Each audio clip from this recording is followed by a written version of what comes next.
సమస్యల ప్రాజెక్టులో చేయలేదు. మళ్ళీ ఈనాడు ఒక పాపులర్ చీఫ్ మినిస్టర్ వచ్చాడు.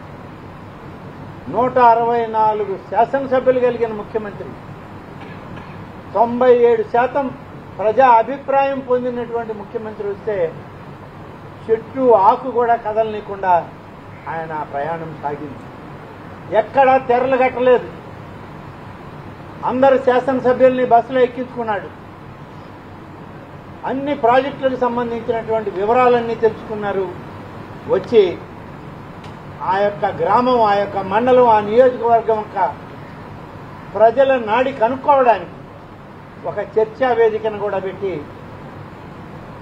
బలవంతపు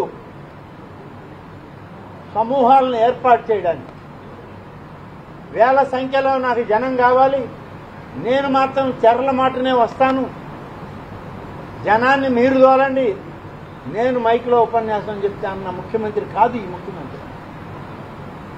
అది గత ప్రభుత్వంలో జగన్ రెడ్డి గారి కార్యక్రమం. ఇది ప్రజా అభిప్రాయం మీద పనిచేసే ముఖ్యమంత్రి చంద్రబాబు నాయుడు గారు అనేది ఇవాళ స్పష్టంగా మనకు కనపడింది. ప్రజల అవసరాలు తెలుసుకోవాలంటే ప్రజల మధ్యనే కూర్చోవాలి. చర్చా వేదికలో వాళ్ళ అవసరాలు తెలుసుకోవాలి, వాటిని పరిష్కరించాలి అన్నదే ఈనాటి మన ముఖ్యమంత్రి గారి ఆలోచన.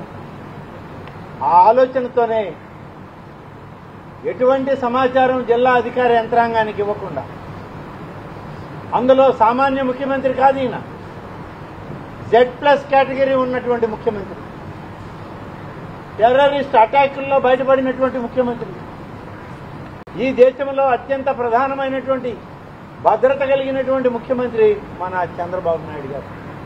అయినా భద్రతను పక్కన పెట్టాడు, యంత్రాంగాన్ని పక్కన పెట్టాడు. నేరుగా తన హెలికాప్టర్లో సమస్యలు చూడడానికి వస్తున్నాడనంటే చివరి నిమిషంలో తెలుసుకున్న మేము హడావుడిగా పరిగెత్తామే తప్ప ఎటువంటి ఏర్పాట్లకు కూడా అవకాశం లేని పరిస్థితి. ఆనాడు వచ్చారు.